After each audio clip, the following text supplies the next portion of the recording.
अब सुन, प्रकाश का परिवर्तन है ना, इस पे क्लास भी लेना है। चल ठीक। प्रकाश का परिवर्तन यानी कि प्रकाश कैसे बदलता है, और हम यहाँ पे देखेंगे सबसे पहले समतल दर्पण पे। क्या चीज पे? समतल दर्पण पे प्रकाश का परिवर्तन। समतल दर्पण यानी सीधा सीधा आईना है ना, और वैसा आईना जो एक तरफ से पेंट हुआ होना चाहिए।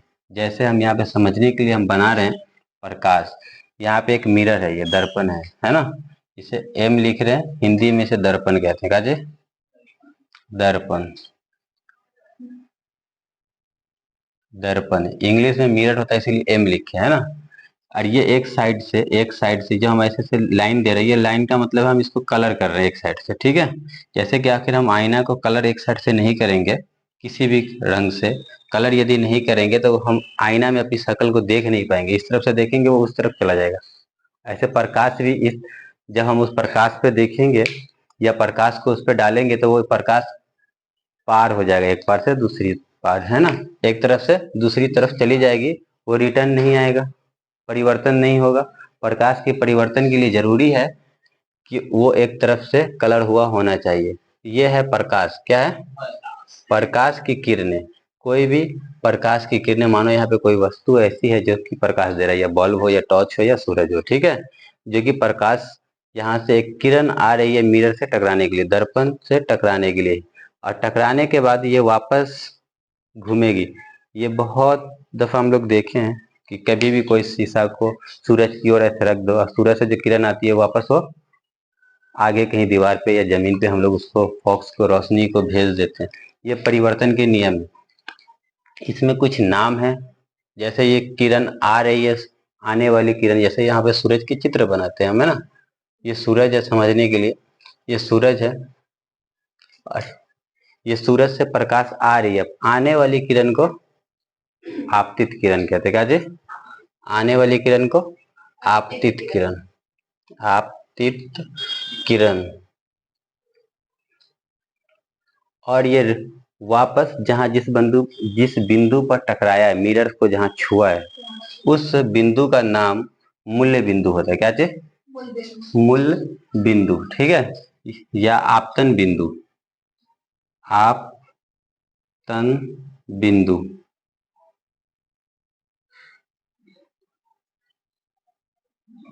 ठीक है, आपतन बिंदु, आपतन बिंदु है, और ये है आपतित किरण।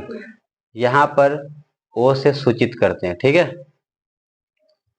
और ये वापस जो लाइन, फिर रोशनी जो किरण है वो जो वापस जा रही है, जब जाने वाली को वापस को कहते हैं परावर्तित किरण। काजे? परावर्तित किरण।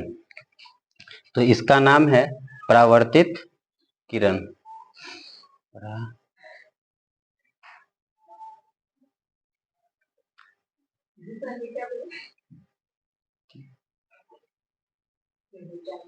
परावर्तित किरण। इसमें इसमें एक और, जो यहाँ से सीधी रेखा, मिरर से सीधी रेखा, और आने वाली किरण यानी कि आपतित किरण और जाने वाली किरण परावर्तित किरण के बीच से निकलती है, इस रेखा का नाम है अभिलंब, जो कि एकदम सीधी होती है। हम यहाँ पे बना रहे हैं, हो सकती है टेढ़ी हो जाए, इसको देखना। चलो बहुत अच्छे, ये सीधी है, बिल्कुल सीधी रेखा होती है, जो कि मिरर के साथ यानी कि दर्पण के साथ 90 डिग्री का कोण बनाती है हमेशा, है ना। इस रेखा का नाम है अभिलंब। क्या है? अभिलंब, ठीक है, इस रेखा का नाम है अभिलंब। अब इसके कुछ नियम है, कुछ नाम है। आने वाले के नाम को हमने कहा आपतित किरण, जाने वाले के नाम को कहा परावर्तित किरण। जहां पे इसने जिस बिंदु पे दर्पण को छुआ है उसको आपतन बिंदु कहें। इससे ही आपतन बिंदु पर ही एक सीधी रेखा, जो कि दर्पण से पूरी 90 डिग्री की होनी चाहिए, उसे हमने अभिलंब कहा है। अब इसमें और भी कुछ है, जैसे यहाँ देख रहे हो इसके साथ कोण बन रहा है, जब भी यहाँ पे मिरर के साथ भी कोण बन रहा है, यहाँ पे भी इसके साथ कोण बन रहा है, इसके साथ कोण बन रहा है। तो इस कोण का भी जो आने वाले साइड की जो कोण है, आने वाली साइड यानी कि जो ये आपतित किरण से बनी हुई कोण है, इसे आई से सूचित करते हैं। क्या करते हैं? आई का मतलब है इंटरसेक्ट, यानी कि प्रवेश करना, तो आने वाले को आई से करते हैं, ठीक है। यहाँ से जो वापस जा रहा है ये वापस इसे आर से करते हैं, काचे, ठीक है, आर से करते हैं। ये जाने वाला परावर्तित किरण इस ये आई और ये आर। आई का मतलब है इंटरसेक्ट यानी कि प्रवेश करना, और आर का मतलब है रिफ्लेक्ट यानी कि वापस लौटना। तो इससे भी मालूम हो रहा है वापस जाने वाले जो कोण जो बनाती है उसे रिफ्लेक्ट यानी आर से कहते हैं। जो आते समय में बना देता है उसे इंसेक्ट यानी कि प्रवेश वाला करने वाली है। अब इसके कुछ नियम है। सीधी, जब दर्पण सीधा है, समतल दर्पण है, तो समतल दर्पण का मतलब हम सीधी दर्पण है ना। दर्पण बहुत प्रकार के होते हैं, कुछ आईना जो होता है गोल होता है। जो आईना मतलब उर्दू शब्द है लेकिन है दर्पण। जैसे कुछ ऐसा आईना गोल की टाइप में होता है जो कि बाहर से मानो कलर रहा और अंदर से आदमी देखे पूरा छोटी चीज दिखाएगा। और कुछ आईना गोल होता है लेकिन अंदर से कलर और बाहर से उभरा हुआ रहता है। कुछ टेढ़े बुकले आईने होते हैं। ये दर्पण सीधा है ना। पहले बताया समतल दर्पण है कि सीधी दर्पण। जब सीधा है तो एक बात का और ध्यान रखते हुए, जितना डिग्री ये रेखा को हम इधर उधर घुमाएंगे आईना की दर्पण से, उतना ही पे ये जो जाने वाली किरण है वो भी अपने आप घूमेगा, अपने आप घूमेगा। यदि मानो कि इस समय यहाँ पे 30 डिग्री का बना रहा है तो इधर भी 30 डिग्री वाला ही बनाएगा, ठीक है, फिक्स है। फिर यहाँ पे जितना बनाएगा उतना ही यहाँ पे भी बनाएगा, है ना। आखिर ये इसको हम बढ़ाएंगे घटाएंगे तो ये अपने आप बढ़ेगा घटेगा, लेकिन हमेशा दोनों बराबर होगा। समतल दर्पण पे हमेशा दोनों बराबर होता है। अब इसमें से एक एक जो ये नाम है, ऐसे पहले नक्शा अपनी अपनी कॉपी में बनाएगी, ठीक है। इसके बाद एक एक करके इसमें से हम इसके हेडिंग को लिखेंगे। हाँ ठीक है, एक एक करके इसके हेडिंग के बारे में। प्रकाश का परिवर्तन का परिभाषा है ना। सबसे पहला प्रकाश के परिवर्तन का परिभाषा, परिभाषा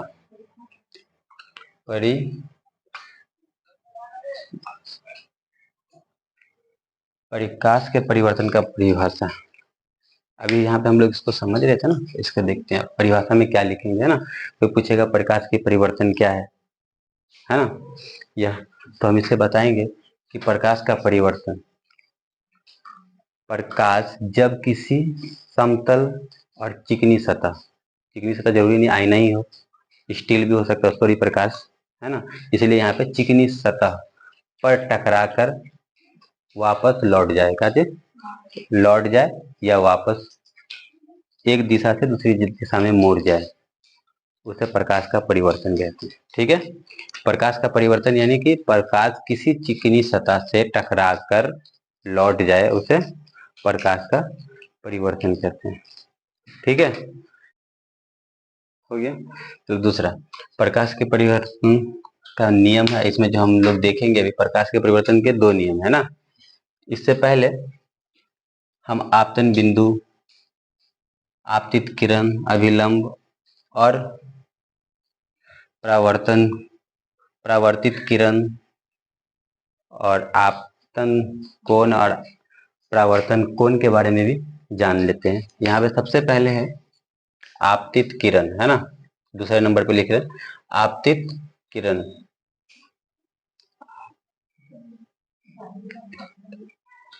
आपतित किरण, नहीं आपतित किरण क्या है, यहाँ पे यही परिभाषा है, ध्यान से। आपतित किरण यानी कि सूर्य से, जरूरी नहीं है इसमें टॉर्च भी, किसी माध्यम से भी प्रकाश आनी चाहिए, ठीक है। हम यहाँ पे सूर्य लिखे हुए हैं इसलिए सूर्य का परिभाषा दे रहे हैं। किसी भी माध्यम से प्रकाश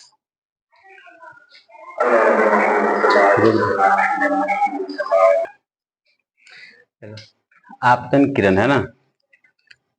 किसी वस्तु से निकली प्रकाश की किरण, किसी वस्तु से निकली प्रकाश की किरण दर्पण से टकराने से पहले की किरण को आपतित किरण कहते हैं। जैसे कि यहाँ देखो, यहाँ सूरज से किरण निकाली जा रही है, यह दर्पण से टकराने से पहले यानी कि यहाँ तक, और यहाँ से जो किरण आ रही है इसका नाम है आपतित किरण। यही परिभाषा में लिखेंगे कि आपतित किरण किसे कहते हैं, किसी वस्तु से निकली प्रकाश की किरण और दर्पण को छूने से पहले या टकराने से पहले, है ना, छूने से पहले या टकराने से पहले की किरण को आपतित किरण कहते हैं। दूसरा है कि अब आपतित किरण हो गया तो फिर आपतन बिंदु, है ना। आपतन बिंदु, आपतन बिंदु। आपतन बिंदु, आपतन बिंदु वह जगह है, मिरर का वह स्थान है। आपतन बिंदु यहाँ लिखिए, तो देखिए इसको, आपतन बिंदु वह जगह है जहां आपतित किरण मिरर से छूती हो, मिरर को छूती हो या मिरर से टकराती हो। क्या चीज? मिरर को छूती हो या मिरर से टकराती हो, उस स्थान को आपतन बिंदु कहते हैं। जैसे यहाँ हम देखेंगे, आपतित किरण आ रही है और आकर मिरर को इस जगह पर छुई है, तो यही यही जगह आपतन बिंदु है। तो हम इसकी परिभाषा इसी प्रकार लिखेंगे, आपतन बिंदु वह स्थान है जहां आपतित किरण आकर टकराती है, उसे आपतन बिंदु कहते हैं, है ना। तो इसकी भी परिभाषा होगी। अब है परावर्तित किरण। परावर्तित किरण,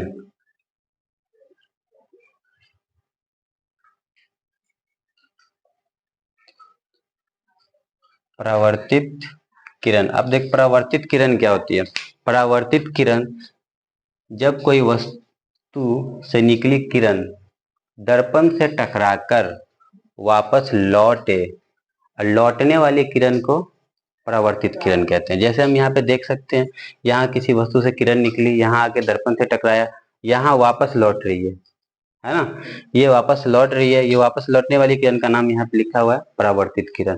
तो हम इसका परिभाषा इसी प्रकार देंगे कि परावर्तित किरण का मतलब किसी वस्तु से निकली किरण दर्पण से टकराने के बाद, दर्पण से टकराने के बाद लौटने वाली किरण को परावर्तित किरण कहते हैं। लौटने वाली किरण को परावर्तित किरण कहते हैं। अब लास्ट है अभिलंब। क्या है?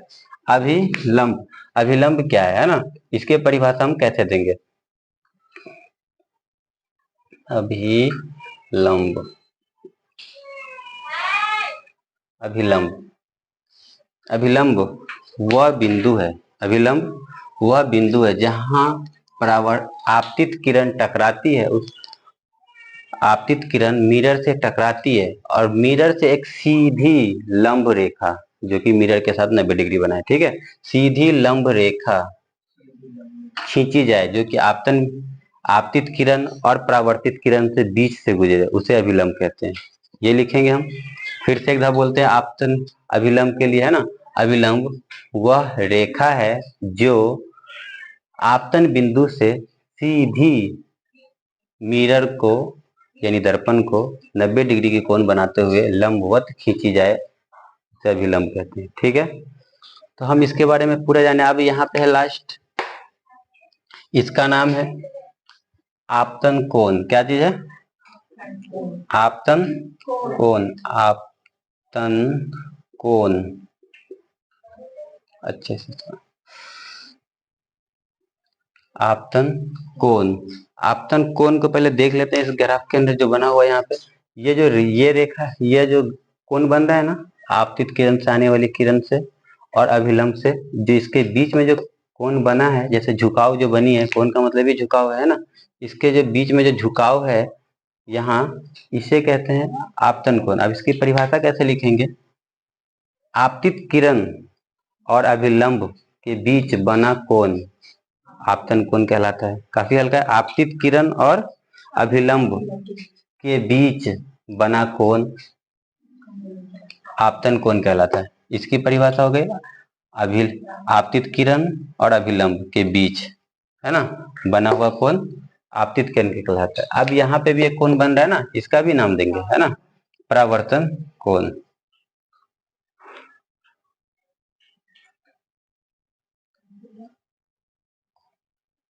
परावर्तन कोण, परावर्तन कोण को यहाँ देखते हैं, यह है परावर्तन कोण, इसका नाम है यहाँ पे परावर्तन, जहां हमने आर लिखा था इससे पहले समझाते हुए, आर।